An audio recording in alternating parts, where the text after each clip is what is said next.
You are Locked On Ole Miss, your daily podcast on the Ole Miss Rebels. Part of the Locked On Podcast Network, your team every day. Thanks for making the Locked On Ole Miss podcast your first listen every day. We're free and available wherever you get your podcast, including YouTube. We're part of the Locked On Podcast Network, your team every day. Hello, I am Stephen Willis, host of the Locked On Ole Miss podcast, and I am joined today by Mr. Phil Steele. You might know him for his magazine previews that have just been a part of everybody's life for the last 15 or so years. How you doing, Phil? You know, I am doing great. This is actually the 30th year of the magazine, believe it or not. And I tell you what, this transfer portal, Stephen, made us go to the press a little bit later. June 7th made it a little bit more hectic, but this is my fun time of the year. I'm working like 50, 60 hours a week, just doing a bunch of radio shows, so I'm having fun. Yeah, it's real fun. And a lot of people don't know this, but I worked at rivals.com in the mid 2000s, and I had an office and I shared it with Bill King. So you would come on the Bill King radio show. Love Bill King. Yeah, I would hear that over and over again. So that was really my introduction to you, and how I became a fan was through him. Awesome. Yeah, Bill King and I did when Sirius started, Sirius Radio. He got on there, had his own channel, and as you mentioned, played it over and over every day. But did show with Bill for many years. Love Bill King. So let's move on to 2024, because I tell people all the time, this is probably, if you're under the age of 70 years old, this is the most anticipated season in Ole Miss football in your life. And this year, what is your outside perspective of the ceiling of what the Rebels can be in 2024? Well, the ceiling is national title contender. Let's face it. I mean, you look at the Rebels individually. Jaxson darts back at quarterback. I look for him to have his best season yet. He's shown improvement both years, and I think he'll take that next step. Overall, Ole Miss has my number 4 set of receivers in the country. They have an amazing 222 career starts on the offensive line, a record-breaking amount of starts. Defensively, they've hit the transfer portal hard. They have my number 10 defensive line. Both the linebackers and DBs rank in my top 30. And then when you look at the schedule, you know, they get a very nice runway into the season, should start out with at least 6 wins. The big game is at LSU. I think they're capable of winning that. LSU is a brand new QB this year. Georgia, they get at home. Oklahoma, they get at home. So really, it's a schedule tailor-made for them to be an SEC contender. And if you're an SEC contender, you're a national title contender. Yeah, and do you think, which is more likely to you whenever I ask you this question, for Ole Miss to go to the SEC championship game or Ole Miss to win the national title? That's a really good question. I'm gonna have to say the SEC title game, in the respect that, you know, what this 12-team playoff now, you've got a whole bunch of extra games added to it. And if they beat somebody in the SEC title game, they may just have to play that team again. So I'm going to go more likely to happen would be the SEC title game. Okay. And when you look at Ole Miss this season, you talked about Jaxson Dart and the improvement that you're expecting in year 3, because he is the greatest of all unicorns. And I don't know if we've seen a year 3 Lane Kiffin quarterback yet. It's unusual for college football as a whole, isn't it, anymore? It seems like everybody's jumping ship or, you know, leaving or not been there. To have a third-year quarterback, I think, is a big plus. And as mentioned, I like the progress he showed last year. He increased his completion percentage to 66%. He bettered the ratio to a 23-5. And you only have to expect better things this year with that offensive line in front of him, with those receivers to throw to, with Lane Kiffin calling the plays. I look for big-time numbers. Yeah, and if you look, you mentioned earlier them hitting the transfer portal very hard on the defensive side of the ball. I think this is an interesting year for Ole Miss, because the whole dynamics of roster building, Ole Miss is kind of the case study, because if Ole Miss gets to a playoff game and wins a playoff game, I think high school recruiting to programs that are a similar stature as Ole Miss kind of becomes very secondary, and they become very transfer portal dominant as well. Yeah, we've seen that. And I got to tell you, I talked to over 120 of the 134 head coaches out there. And the majority of them, especially group of 5, they're getting better recruits now because everybody's hitting the portal as opposed to signing the true freshmen. So when I talk to them, they say that the positive is they're getting better recruits, ones that would normally be at a Power 5 school. The secondary problem is once they develop them in the stars, one of the Power 5 schools is buying them off of them, and then they're gone. So that's the problem with the group of 5. But yes, the portal has become a big-time feature. And the king of the portal, Lane Kiffin, is doing a great job. Love what he's brought in on the defensive side of the ball. Players like Walter Nolan coming in from A&M, Yam Banks from South Alabama, Trey Amos from Alabama. I have 6 starters on the defense that are transfers, and that's a big plus. But it's not like Colorado, which completely got rid of everybody on the roster and had all these portal players coming in. They're number 13 on my experience chart. They got a lot of players coming back, plus they've got the portal additions. Yeah, it should be really interesting. Like the major portal players right now in college football, you have obviously Ole Miss, you have obviously Colorado, but also Oregon. I think Dan Lanning's done a pretty good job in the portal as well. Dan Lanning has done a great job. I thought Mario Cristobal did a good job starting that whole thing in Oregon, taking them from where they were to where they got to. But now Dan Lanning just incredible job portal-wise. And look at the quarterback position. I mean, Bo Nix was amazing last year. 45 touchdown passes, 3 interceptions, 78%. Had they beaten Washington, he would have won the Heisman Trophy last year, hands down. But they didn't beat Washington, didn't win the Pac-12. And he brings in a Dylan Gabriel to take his place. Gabriel had a 36 ratio and will thrive in this offense. So I think he brings in the key players. He doesn't bring in a ton, like 25, 30 transfers, but he brings in the guys that really fit his system. Yeah, and Evan Stewart, I'm really looking to see what he can do in Eugene as well. Thanks again for making the Locked On Ole Miss podcast your first and listen every day. When we come back, we are going to hit Phil up with his information about the SEC as a whole. You do not want to miss that. Trust me on this. Gametime is your place to get Ole Miss tickets with killer last-minute deals, all-in prices, views from your seats, and the lowest price guarantee. Gametime takes the guesswork out of buying Ole Miss tickets. Even in Vaught-Hemingway Stadium, you can go on there and see exactly what you'll see from your seat in the stadium. You've got to check this out. They have the lowest price guarantee, events cancellation protection, job loss protection.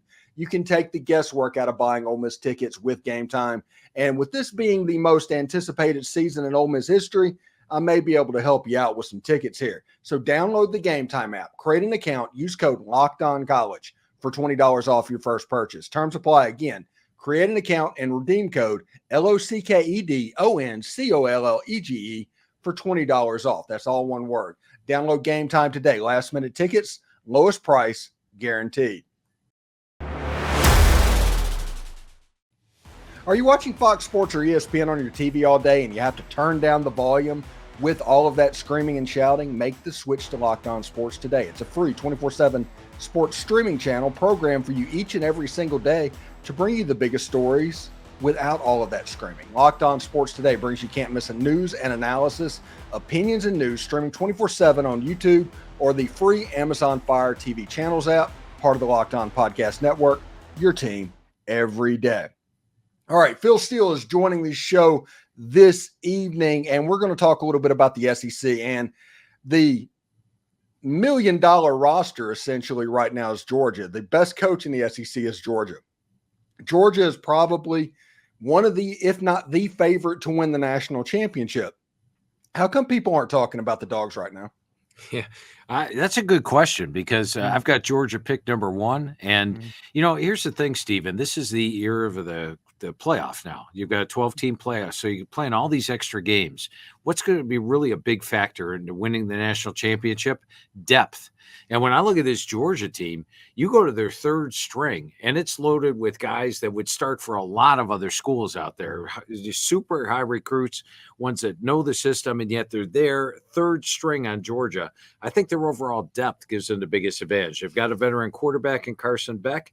All their units rank in my top 20 units, probably all top 16 units, most of them in the top 10. They're a complete team. They've got they lose 4 draft picks on defense, Stephen. That's like 4 less than they lost last year and the year before that. So actually, they only lose 4 defensive or draft picks on defense. They're my number 3 special teams. Now, the one thing to look at with Georgia is their schedule. They have to play at Alabama, at Texas, and at Ole Miss. That's 3 top 10 teams on the road. But I do think Georgia's the best team in college football. Yeah, Georgia does have a chance to be basically the modern version of the 1990 Michigan Wolverines, to where they lose a couple. They go 9-3, but they're the best team in all of college football. Yeah, I would agree. I would agree with that. They've got those are 3 brutal games to have during the season, but they play pretty good on the road too. So I don't think they'll drop all 3. Well, Texas, they lost basically their whole skill position unit besides Quinn Ewers. And they have extremely high expectations to where they're probably the 2nd predicted team in the Southeastern Conference. Should we be concerned that Texas transitioning to the SEC and replacing all those skill players is going to be more of a problem that we know? I did pick Texas to number 2 in the SEC. I think when you look at them, they've got the best quarterback room in the country. I like the replacements they have at running back. Yes, Jonathan Brooks was special, but he, of course, went down late last year, so they played a lot of games without without Brooks at running back. The receiving core, they add in a Silas Bolden from Oregon State. They add in Isaiah Bond from Alabama. I like the pickup of Niblack from Alabama at tight end. The offensive line, one of the best in the country. And defensively, they're strong. And unlike Georgia, which plays that pretty tough schedule, or Florida, which plays the toughest schedule in the country, Texas actually, I've got the SEC schedule ranked from 1 to 16. They play the number 15 schedule. They only have 3 SEC road games. One of them's against Vanderbilt.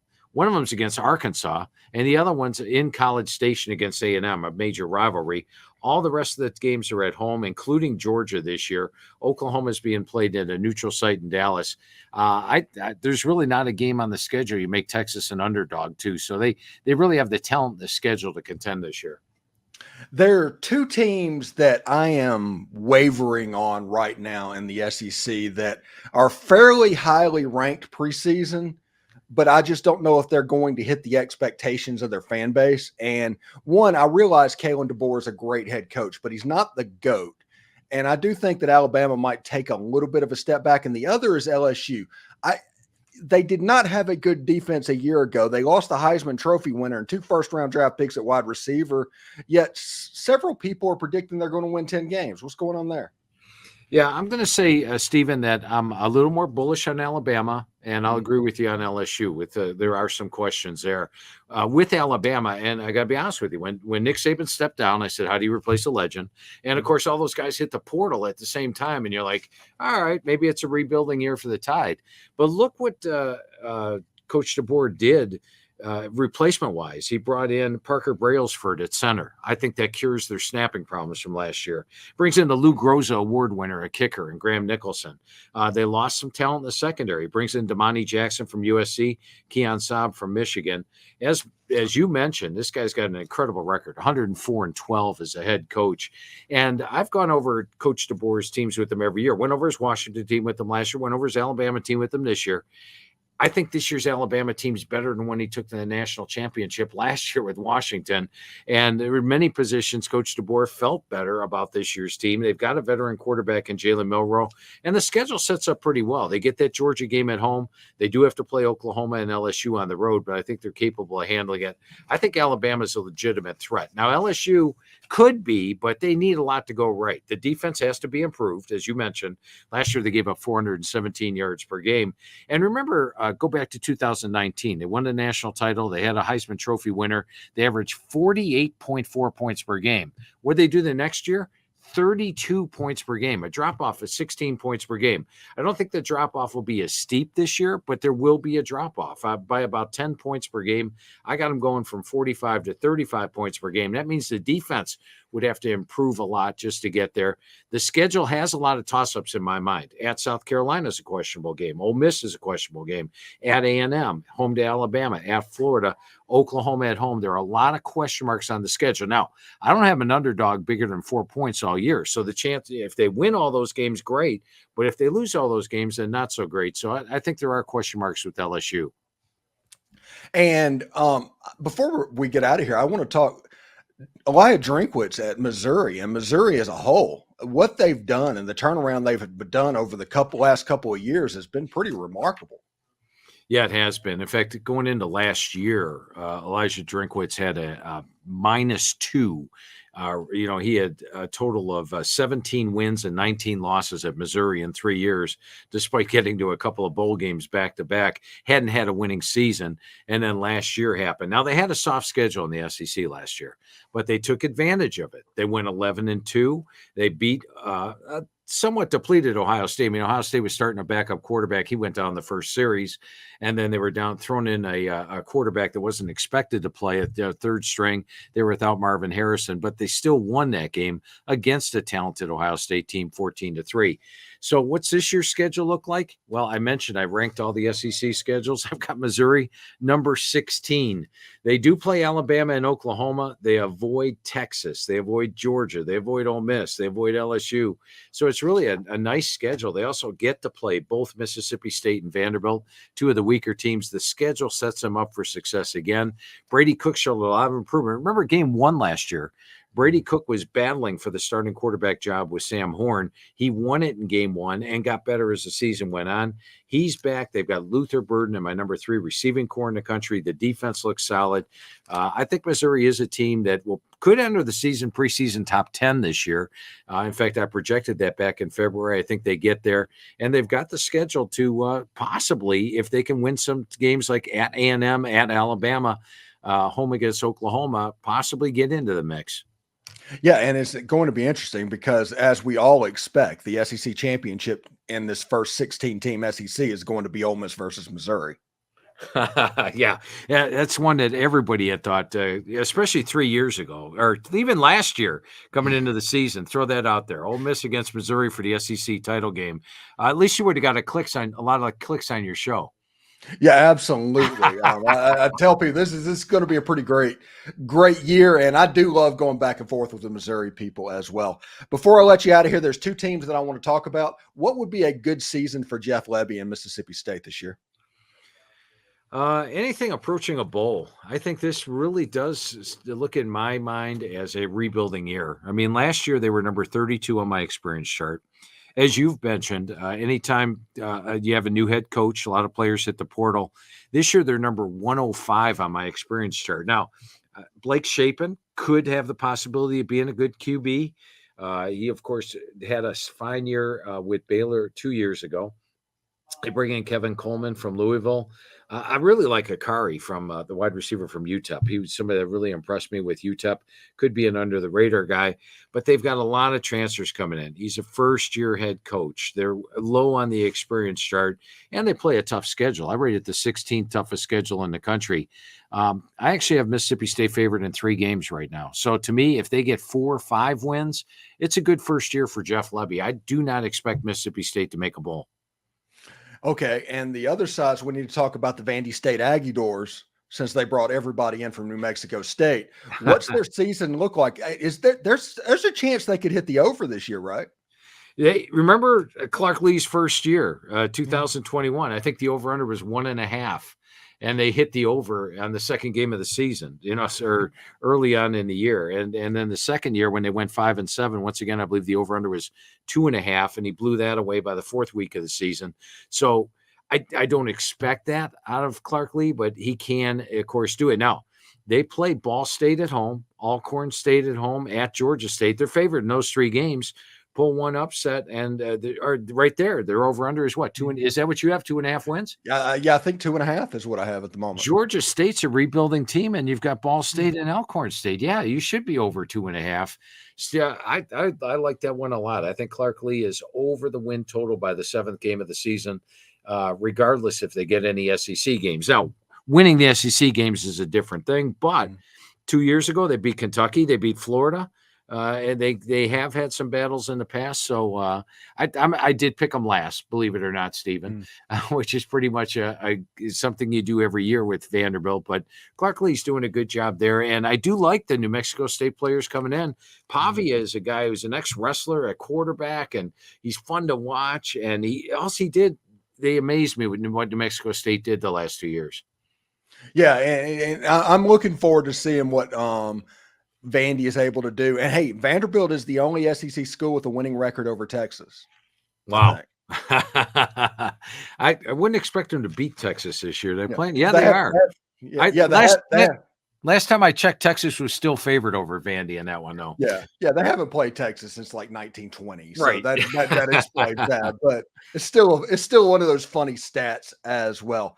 What would be your biggest surprise of the SEC? What should everybody be looking for this year? As far as a surprise goes, I would have to say I'm going to go with the Florida Gators. Florida has taken on the toughest schedule in the country. I rate it number one. But when I went over the team with Coach Napier, he's like, Phil, it is a tough schedule, but I think we can do pretty good against it. And I think they can. And here's the belief I have in this. Last year when I talked to Coach Napier, and I've been talking to him every year, he was at Louisiana as well. I said, Coach, I'm not wild about this Graham Mertz thing. Graham Mertz didn't blow me away at Wisconsin. Why'd you bring this guy in? And he's like, Phil, he's a good fit for the system. He's super intelligent. He's a super hard worker. He's going to have a good year. Believe me. And I'm like, okay, all right. I believe you, Coach. And then what did he do? He led the SEC in completion percentage, hitting 73%. He had 20 touchdowns, just 3 interceptions. He had a really good year. Now they bring in a guy like DJ Lagway as well, who gives him that running threat. I think you've got 2 really good quarterbacks. They got Montreal Johnson, a running back. This is a talented Florida team. In fact, they've been very low on the experience chart in Napier's first 2 years. And let's face it, Mullen didn't do a great job recruiting. Napier didn't step into a great situation. Napier has been doing a good job recruiting. I like the overall talent level. I can see this Florida team, who's over under win total, by the way, is 5.5, and everybody's saying they're not even going to make a bowl. Napier's gone. I could see them getting 8 wins this year, perhaps even 8 or 9. I think Florida's going to surprise some folks. Thanks again for making the Locked On Ole Miss podcast your first listen every day. We're free and available wherever you get your podcast, including YouTube. We're part of the Locked On Podcast Network, your team every single day. Phil Steele, you can pick up his magazine on newsstands. You can go to philsteele.com. You can sign up for the MVP service that he has, the VIPs, all of that stuff. Anything else that you need to put out? Yeah, the big thing, Stephen, is if you're out looking for the magazine, first of all, it's 352 pages, 2 full pages on every team, including Texas State or Louisiana. We give you the same amount of coverage as we do Alabama and Oklahoma, 2 full pages. And it's like getting 134 media guides rolled into one. But don't waste your gas driving around looking for it. Barnes & Noble, Books A Million are the only 2 places you can get it. So if you got a Barnes & Noble, Books A Million in the area, or you can go to philsteele.com. When you go to philsteele.com, if you get the hard copy, I charge you a shipping cost, but we give you the digital magazine for free. And the digital magazine's updated all the way through the start of the season. As an example, Utah State recently let go their head coach. If you go to the digital magazine and look at head coach for Utah State, it's Nate Drilling, who was their defensive coordinator. We update things as they happen on the digital. So get the hard copy and the digital at philsteele.com. All right, Phil Steele, thank you very much, man, and we'll talk to you later, buddy.